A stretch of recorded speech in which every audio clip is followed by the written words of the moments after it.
Hello everyone, welcome in this bio diagram series. दोस्तों, आज के इस वीडियो के थ्रू हम लोग एक बहुत इम्पॉर्टेंट कॉन्सेप्ट को पढ़ेंगे डायग्रामेटिक प्रेजेंटेशन के थ्रू, जिसके कारण आपका वो जो कॉन्सेप्ट है वो बहुत बहुत आसान हो जाएगा और आपके एग्ज़ाम के लिए भी ये बहुत बहुत इम्पॉर्टेंट है। तो kindly concentrate here. Let's start the menstruation cycle, right? Or we can say it as menstrual cycle. All right, so हम पढ़ने जा रहे हैं menstrual cycle। menstrual cycle, देखो, पहली बात तो ये जो menstrual cycle होती है दोस्तों, वो किस में चलती है?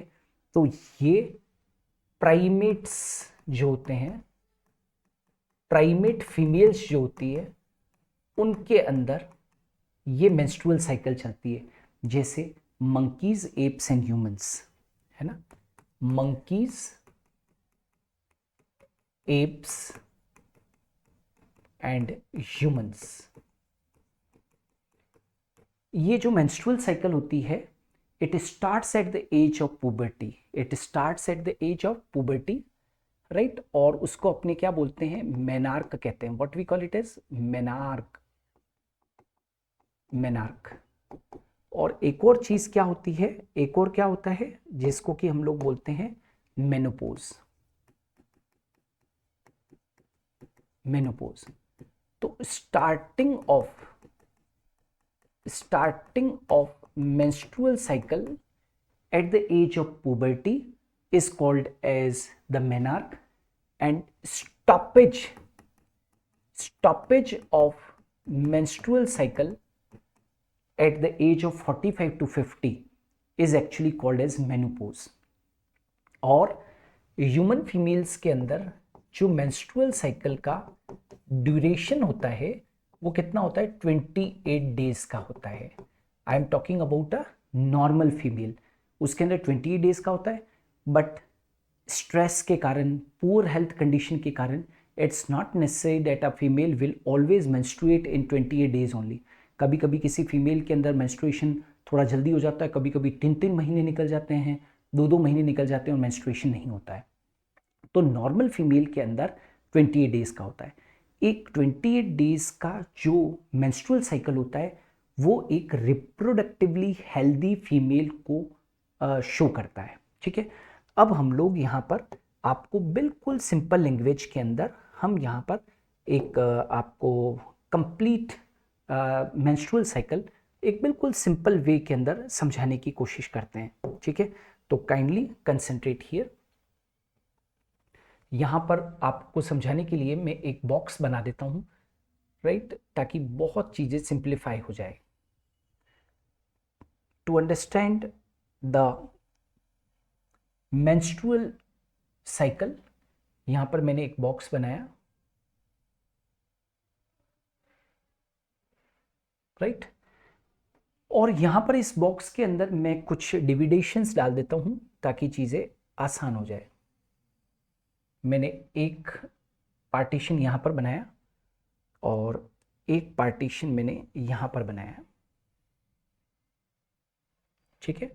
और एक जो है वो हम लोग यहाँ पर एक डॉटेड लाइन बनाएंगे,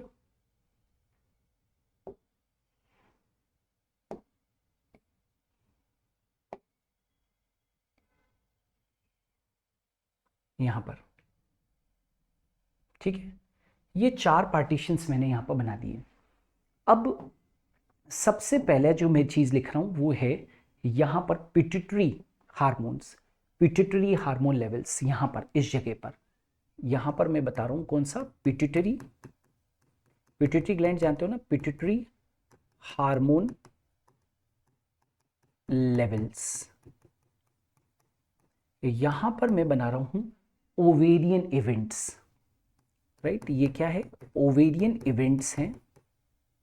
यहाँ पर ovarian events, right.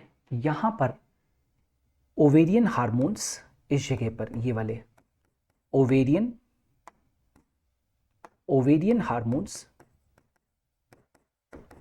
Ovarian hormones,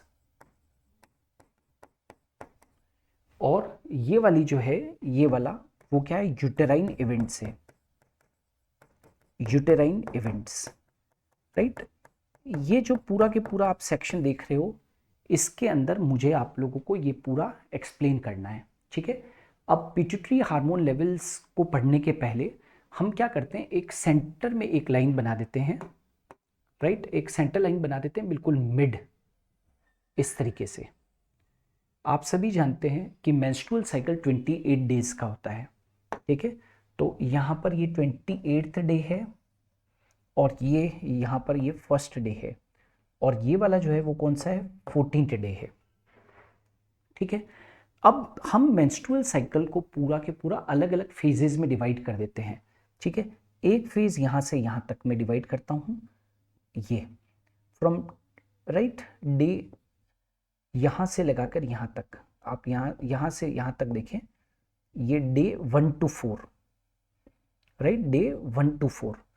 एक जो होता है वो day 5th to 13th, day 5th to 13th, day 5th to 13th, और फिर एक होता है 15th से लगाकर और 28th डे तक का ड्यूरेशन, है ना। 15, 16, 17, 18, 19, 20, 21, 22, 23, 24, 25, 26, 27, 28, इस तरीके से, ठीक है। जो पहला फेज होता है दोस्तों, ये वाला फर्स्ट 4 डेज का जो होता है, उसको हम बोलते हैं menstrual phase, that is called as what, menstrual phase, right. इस फेज को हम क्या कहते हैं, मेंस्ट्रुअल फेज कहते हैं। और इस फेज के अंदर फीमेल के अंदर ब्लीडिंग होती है, इस फेज के अंदर क्या होता है, ब्लीडिंग होती है फीमेल के अंदर, ऐसे, राइट। इस फेज के अंदर फीमेल के अंदर ब्लीडिंग होती है, राइट। ये यहाँ पर इसको रेड कलर से शो कर देते हैं, जो कि शो कर रहा है कि फीमेल के अंदर क्या हो रही है, ब्लीडिंग हो रही है ना। इसको हम कैसे शो करते हैं, मेंसेस कहते हैं इसको, ब्लीडिंग को हम कैसे कहते हैं, मेंसेस।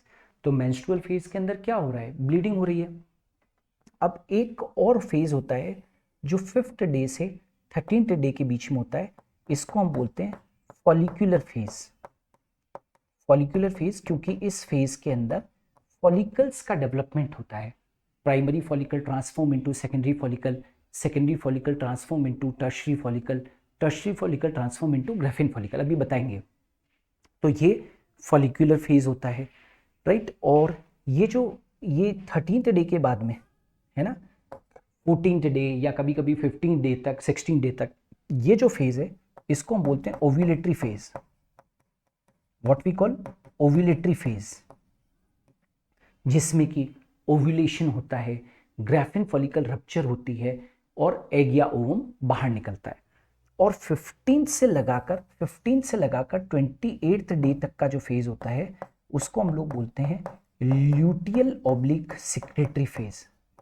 इसको हम क्या बोलते हैं, ल्यूटियल या सेक्रेटरी फेज कहते हैं, क्लियर है। तो ऑल टुगेदर पूरा के पूरा जो मेंस्ट्रुअल साइकिल है उसको हम 4 स्टेप्स में पढ़ते हैं। The very first one is which lies up to 1 to 5 days या 4 days, उसको हम मेंस्ट्रुअल फेज कहते हैं। इस फेज के अंदर फीमेल के अंदर क्या चीज़ होती है, ब्लीडिंग होती है। एक्चुअली ब्लीडिंग के साथ में जो अनफर्टिलाइज्ड ओवम है वो बाहर निकलता है, राइट। टूटी हुई ब्लड वेसल्स जो होती है वो लिक्विड फॉर्म में वो भी बाहर निकलती है, और एंडोमेट्रियम जो कि यूट्रस की इनरमोस्ट लेयर थी वो भी टुकड़ों में टूट टूट कर बाहर निकल जाती है ना। Weeping of uterus is nothing, it is menstruation. तो मेंस्ट्रुएशन के अंदर जब ब्लीडिंग होती है तो उस ब्लीडिंग में क्या क्या बाहर निकलता है, अनफर्टिलाइज्ड ओवम बाहर निकलता है, टूटी हुई ब्लड वेसल्स जो है वो लिक्विड फॉर्म में बाहर निकलती है, और साथ के साथ टूटी हुई एंडोमेट्रियम भी क्या निकलती है, बाहर निकलती है। तो मेंस्ट्रुअल फेज के अंदर मेंस्ट्रुएशन होता है, ठीक है। अच्छा, अब यहाँ पर आपको पिट्यूटरी हार्मोन लेवल्स, यहाँ पर मैं आपको बता दूं कि पिट्यूटरी हार्मोन जो लेवल्स हैं वो आप लोगों को देखना है, राइट। ये पिट्यूटरी हार्मोन लेवल्स मैं आपको बता रहा हूँ, वो काइंडली कंसिडर कीजिए यहाँ पर।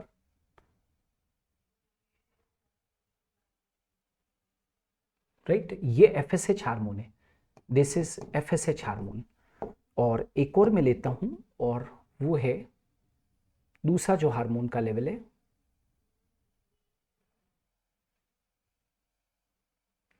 ये वाला, ये जो हार्मोन है वो कौन सा है, LH हार्मोन है, दिस इज LH। ठीक है, तो LH और FSH हार्मोन जो होते हैं वो जो मिड होता है, मेंस्ट्रुअल साइकिल का जो मिड होता है, उस वक्त ये दोनों हार्मोन कहाँ पर रहते हैं, पीक के ऊपर रहते हैं। ठीक है, अच्छा, ये जो डे 5 से लेकर डे 13 तक के जो 9 डेज होते हैं, राइट, इस 9 डेज के अंदर फीमेल के अंदर एक हार्मोन एक्टिव रहता है जिसको हम बोलते हैं FSH, फॉलिकल स्टिमुलेटिंग हार्मोन, जो प्राइमरी फॉलिकल को ग्राफिन फॉलिकल में ट्रांसफॉर्म करने के अंदर क्या करता है, मदद करता है। तो ये देखो, जैसे कि ये प्राइमरी फॉलिकल है, इससे थोड़ी सी बड़ी सेकेंडरी फॉलिकल, फिर उसके बाद में ये वाली जो है वो कौन सी, टर्शरी फॉलिकल है, और ये वाली जो आप लोगों को दिखाई दे रही है, राइट, ये क्या है, मेच्योर फॉलिकल है ना। तो शॉर्ट में लिखते हैं, ये क्या चीज़ है, प्राइमरी फॉलिकल है, राइट। जब फीमेल किसी पुबर्टी एज में एंटर करती है तो उसके अंदर जो प्राइमरी फॉलिकल होती है वो मेंस्ट्रुअल साइकिल के अंदर हर एक महीने में एक बार कन्वर्ट होती है किसके अंदर, सेकेंडरी फॉलिकल के अंदर। सेकेंडरी फॉलिकल ट्रांसफॉर्म होती है टर्शरी फॉलिकल के अंदर, और टर्शरी फॉलिकल ट्रांसफॉर्म होती है किसके अंदर, that is mature graphene follicle के अंदर, राइट। ये जो ग्राफिन फॉलिकल है इसकी डिस्कवरी डी ग्राफ ने की थी, दैट्स वाई इसको हम लोग ग्राफिन फॉलिकल कहते हैं। तो ये जो 13 डेज हैं, यानी कि 13th डे तक, 5th डे से लगाकर 13th डे, 9 डेज का जो ड्यूरेशन है, 5, 6, 7, 8, 9, 10, 11, 12 एंड 13, इन 9 डेज के ड्यूरेशन में प्राइमरी फॉलिकल ट्रांसफॉर्म हो जाती है मेच्योर फॉलिकल के अंदर। 14th को, ये जो 14th डे होता है, उस दिन आपको मालूम है कि LH hormone is eight the peak, है ना। ये जो LH हार्मोन होता है वो पीक के ऊपर होता है इस दिन। तो LH हार्मोन जो है वो पीक के ऊपर होता है, तो उसके कारण क्या होता है कि ये जो ग्राफिन फॉलिकल होती है ये रप्चर हो जाती है, राइट। ये ग्राफिन फॉलिकल जो है वो क्या हो जाती है, रप्चर हो जाती है, और इसके अंदर जो एग था, इसके अंदर जो एग था वो क्या निकल जाता है, बाहर निकल जाता है। तो ये देखो, ग्राफिन फॉलिकल रप्चर हो गई, यहाँ पर लिख देते हैं ग्राफिन फॉलिकल रप्चर, और जो एग होता है वो बाहर निकल जाता है। इसको, इस प्रोसेस को, यानी कि सेकेंडरी oocyte जो बाहर निकला है, इस प्रोसेस को हम लोग क्या बोल देते हैं, we call it as ovulation. तो यहाँ पर क्या हो गया है, ओव्यूलेशन हो गया है। और फिर empty graphene follicle, empty graphene follicle एक येलो कलर के एंडोक्राइन स्ट्रक्चर में बदल जाती है ना, एक येलो कलर के एंडोक्राइन स्ट्रक्चर के अंदर बदल जाती है एम्प्टी ग्राफिन फॉलिकल, और इसको अपने क्या बोल देते हैं, we call it as corpus luteum, corpus luteum. यदि फीमेल के अंदर ये जो फीमेल के अंदर ओवम रिलीज हुआ है, राइट, ये जो ओवम रिलीज हुआ है, यदि ये फर्टिलाइज हो जाए तो कॉर्पस ल्यूटियम प्रोजेस्टेरोन हार्मोन को सिक्रीट करेगी, कॉर्पस ल्यूटियम प्रोजेस्टेरोन हार्मोन को सिक्रीट करते रहेगी। लेकिन यदि फर्टिलाइजेशन सक्सेसफुल नहीं हुआ तो फिर कॉर्पस एल्बिकेंस जो है, कॉर्पस एल्बिकेंस एक, ये क्या है, कॉर्पस एल्बिकेंस जो है वो क्या हो जाएगा, डीजनरेट हो जाएगा, राइट। कॉर्पस एल्बिकेंस क्या हो जाएगा भाई, डीजनरेट, मतलब कॉर्पस ल्यूटियम डीजनरेट हो जाएगा और क्या बना देगा, कॉर्पस एल्बिकेंस बना देगा। What is corpus albicans, corpus albicans is degenerated corpus luteum, ठीक है, जो व्हाइट कलर का होता है, और कॉर्पस ल्यूटियम येलो कलर का होता है, और ये क्या सिक्रीट करता है, प्रोजेस्टेरोन हार्मोन सिक्रीट करता है। Progesterone hormone is endometrium maintaining hormone, endometrium को मेंटेन करने वाला हार्मोन है। ये प्रेगनेंसी को मेंटेन करने वाला हार्मोन है, फीमेल के अंदर एबॉर्शन को रोकने वाला हार्मोन है, इसीलिए तो इसको एंटी एबॉर्शन हार्मोन भी कहते हैं, प्रेगनेंसी हार्मोन भी कहते हैं, ठीक है। अच्छा, ये जो ओवेरियन हार्मोन्स है, ये तो ओवेरियन इवेंट्स हो गए, ऊपर जो थे वो पिट्यूटरी हार्मोन लेवल्स थे, because LH and FSH are pituitary hormones, और ओवेरियन इवेंट्स जो है वो आपको सेकेंड स्टेप में दिखाई दे रही है। अब ओवेरियन हार्मोन्स कौन कौन से हैं, तो ओवेरियन हार्मोन्स को भी मैं यहाँ पर बता देता हूँ तुमको। ये देखो, एक ओवेरियन हार्मोन है, जरा देखना, ये जो हार्मोन है इसको अपने क्या बोलते हैं, एस्ट्रोजन, है ना। और एस्ट्रोजन जो है वो ग्राफिन फॉलिकल से सिक्रीट होता है। तो जहाँ पर ग्राफिन फॉलिकल बन रही है तो देखो वहाँ पर मैंने इसका पीक जो है वो सबसे हायर बनाया है। और दूसरा जो हार्मोन है, दूसरा जो हार्मोन है, that is known as, that is known as, हम क्या कहेंगे उसको, प्रोजेस्टेरोन हार्मोन, है ना। दूसरा जो हार्मोन है वो कौन सा है, प्रोजेस्टेरोन हार्मोन है। अब उसके लेवल्स को देखना कि ये लेवल कहाँ पर बढ़ रहा है, ये यहाँ पर आके कॉर्पस ल्यूटियम जहाँ पर बन रहा है ना, कॉर्पस ल्यूटियम जहाँ पर बन रहा है वहाँ पर ये सबसे हाई अमाउंट के अंदर है, राइट। क्यों? क्योंकि कॉर्पस ल्यूटियम ही तो क्या सिक्रीट कर रहा है, प्रोजेस्टेरोन हार्मोन सिक्रीट कर रहा है, तो यहाँ पर हाई है। और लास्ट में ये क्या हो जाएगा, ये फॉल हो जाएगा, प्रोजेस्टेरोन हार्मोन का लेवल फॉल हो जाएगा यदि ये जो ओवम रिलीज हुआ है ये फर्टिलाइज ना हो। तो फर्टिलाइज ना हो तो फिर प्रोजेस्टेरोन सिक्रीट करने का कोई फायदा नहीं है, प्रेगनेंसी को मेंटेन करने की कोई जरूरत नहीं है। तो फॉल इन प्रोजेस्टेरोन लेवल है ना, ये क्या शो कर रहा है, पीक ऑफ प्रोजेस्टेरोन हार्मोन।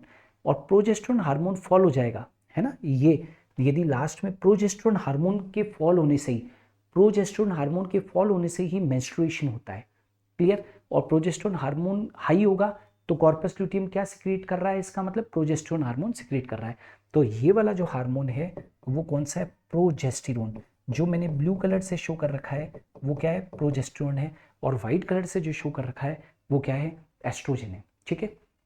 अच्छा, अब मेंस्ट्रुअल साइकिल के अंदर तो क्या होता है, मेंस्ट्रुएशन के दौरान एंडोमेट्रियम टूट टूट कर बाहर निकल जाती है। तो यहाँ पर तो एंडोमेट्रियम बिल्कुल कम डेवलप्ड है, लेकिन फॉलिकुलर फेज का ही दूसरा नाम क्या है, प्रोलिफेरेटिव फेज है। फॉलिकुलर फेज का ही दूसरा नाम क्या है, प्रोलिफेरेशन, प्रोलिफेरेटिव फेज है।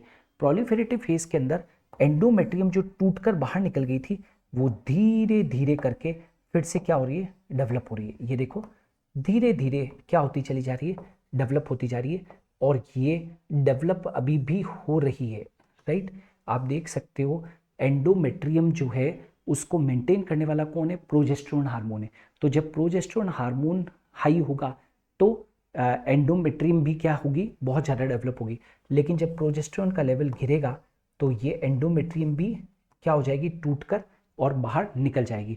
तो पहले यहाँ पर देखो एंडोमेट्रियम ऐसे दिखाई दे रही है, फिर थोड़ी सी और ग्रो कर गई, फिर थोड़ी सी और ग्रो कर गई, और लास्ट में क्या हो गई, प्रोजेस्टेरोन हार्मोन के फॉल होने से वापस से एंडोमेट्रियम टूटकर बाहर निकल जाएगी, जिससे कि मेंस्ट्रुएशन हो जाएगा। तो ये जो आपको दिखाई दे रही है ये क्या है कमन, ये सब क्या है, ये जो आप लोगों को दिखाई दे रही है ना यहाँ पर, दिस इज व्हाट, एंडोमेट्रियम। ये पूरी की पूरी जो आप लोगों को दिखाई दे रही है ये एंडोमेट्रियम है, दिस इज एंडोमेट्रियम, ठीक है। तो यहाँ पर मार्क कर देते हैं, ये क्या चीज है, एंडोमेट्रियम है, right. This is all endometrium. तो यहां पर आप देख सकते हो दोस्तों कि मैंने इस पूरे के पूरे मेंस्ट्रुअल साइकिल को, जो कि प्राइमेट फीमेल्स में होता है, मंकीज, एप्स और ह्यूमन बींग्स में होता है, जो 28 डेज का होता है, जो कि स्टार्ट होता है मेंस्ट्रुअल साइकिल जो स्टार्ट होता है वो at the age of puberty, जिसको मेनार्क कहते हैं। 45 टू 50 ईयर्स की एज के अंदर फिर से मेंस्ट्रुअल साइकिल स्टॉप हो जाती है, जिसको कि मेनोपॉज कहते हैं। ये जो पूरा की पूरी मेंस्ट्रुअल साइकिल है इसको 4 स्टेप्स में पढ़ते हैं। सबसे पहला जो स्टेप होता है उसको बोलते हैं मेंस्ट्रुअल फेज। सेकंड स्टेप जो होता है वो कौन सा है, फॉलिकुलर फेज है। थर्ड स्टेप जो है वो ओव्यूलेटरी फेज है। और फोर्थ स्टेप जो है वो ल्यूटियल या सेक्रेटरी फेज है। यदि आप पूरी की पूरी मेंस्ट्रुअल साइकिल को अच्छे से पढ़ना चाहते हैं तो आपको एक तो पिट्यूटरी हार्मोन लेवल्स पढ़ने पड़ेंगे, ओवेरियन इवेंट्स पढ़नी पड़ेगी, ओवेरियन हार्मोन्स पढ़ने पड़ेंगे, और यूट्राइन इवेंट्स पढ़नी पड़ेगी, ठीक है। जो फर्स्ट टू 4 डे होता है वो मेंस्ट्रुअल फेज होता है, जिसमें कि फीमेल के अंदर ब्लीडिंग होती है। 4th डे से लगाकर 13 डे तक प्रोलिफेरेटिव फेज होता है, जिसमें एंडोमेट्रियम मेंटेन होती है। और इसको फॉलिकुलर फेज भी कहते हैं, क्योंकि यहाँ पर प्राइमरी फॉलिकल ट्रांसफॉर्म होकर और मैच्योर ग्राफिन फॉलिकल बनाती है। ये जो 14th डे 15 डे जो होते हैं इसको ओव्यूलेटरी फेज कहते हैं, क्योंकि यहाँ पर ग्राफिन फॉलिकल रप्चर होती है और सेकेंडरी oocyte या सो कॉल्ड एज ओवम बाहर निकलता है। और ल्यूटियल फेज या सेक्रेटरी फेज के अंदर कॉर्पस ल्यूटियम बनता है, प्रोजेस्टेरोन हार्मोन सेक्रेट होता है। यदि आप पिट्यूटरी हार्मोन के लेवल्स को देखोगे तो both LH and FSH are at the peak during the mid of the menstrual cycle. Ovarian events के अंदर आप देख सकते हैं primary follicle during the menstrual cycle transform into mature graafian follicle. ये मैच्योर ग्राफिन फॉलिकल जो होती है वो मिड तक आते आते रप्चर हो जाती है, सेकेंडरी oocyte या ओवम बाहर निकल जाता है और एम्प्टी ग्राफिन फॉलिकल ट्रांसफॉर्म हो जाती है एक येलो कलर के स्ट्रक्चर में, जिसको कॉर्पस ल्यूटियम कहते हैं। और यदि फर्टिलाइजेशन नहीं हुआ तो कॉर्पस ल्यूटियम जो है वो कॉर्पस एल्बिकेंस में बदल जाता है। ओवेरियन हार्मोन्स की बात करते हैं तो एस्ट्रोजन हार्मोन जब ग्राफिन फॉलिकल बनती है, मैच्योर ग्राफिन फॉलिकल बनती है, तब उससे बहुत ज़्यादा अमाउंट के अंदर एस्ट्रोजन सिक्रीट होता है, इसलिए लेवल हाई बता रखा है। और मेंस्ट्रुअल साइकिल के एंड में भी एस्ट्रोजन का हार्मोन का लेवल हाई है, और प्रोजेस्टेरोन का लेवल सबसे ज़्यादा जो है वो ल्यूटियल फेज के अंदर बढ़ता है जब कॉर्पस ल्यूटियम प्रोजेस्टेरोन हार्मोन को सिक्रीट करता है। लेकिन आगे चलकर जब प्रोजेस्टेरोन हार्मोन का लेवल गिर जाता है तो फीमेल के अंदर मेंस्ट्रुएशन हो जाता है, और मेंस्ट्रुअल फेज के अंदर एंडोमेट्रियम टूटकर बाहर निकल गई है, लेकिन उसके बाद में वापस से प्रोलिफरेटिव फेज के अंदर, फॉलिकुलर फेज के अंदर एंडोमेट्रियम धीरे धीरे ग्रो करती है और ल्यूटियल फेज तक भी ये ग्रो करती है, लेकिन ल्यूटियल फेज के एंड में राइट ये वापस से टूटकर और बॉडी के बाहर निकल जाती है, तो इसलिए उसको हमने कम बता रखा है, कम डेवलप बता रखा है। तो this is all about the very very important cycle known as the menstrual cycle or menstruation cycle which occur in human females और human primates। एक बार आप इसका स्क्रीनशॉट ले लीजिए ताकि आप एग्जाम के अंदर बहुत अच्छे से इसको प्रोड्यूस कर सकें, प्रेजेंट कर सकें। क्लियर? सो आज की क्लास में हम लोगों ने मेंस्ट्रुअल साइकिल को डिस्कस किया। हम इसी तरीके के और भी वीडियोस आप लोगों के लिए लेकर आएंगे, इसलिए चैनल को सब्सक्राइब करना ना भूलें और वीडियोस को लाइक ज़रूर कर दें। Thank you. आज के लिए इतना ही। Just wait for the next lecture.